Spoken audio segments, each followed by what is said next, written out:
হবেই হবে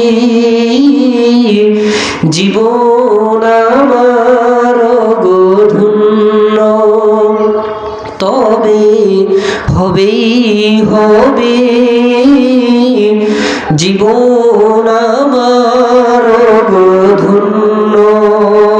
আল্লাহ তাআলা বিশ্বনবীকে আপনার আমার স্বপ্নের যুগে দেখার তৌফিক দান করুন।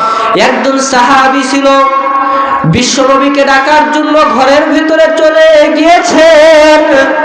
নবী আমার ঘরের ভেতরে শুয়ে রয়েছে। নবী যেই জায়গার ভেতরে ঘুমায় ওই জায়গার ভেতরে একটা চৌকি রয়েছে, একটা খাট রয়েছে। এই খাটের পাওয়ার কাছে একটা কলসি রয়েছে। এই কলসির ভেতরে বিশ্বনবী আমার রাতের বেলা পেশাব করে রেখে দিতেন। নবী আমার রাতের বেলা বাহিরে পেশাব করার জন্য যেতেন না।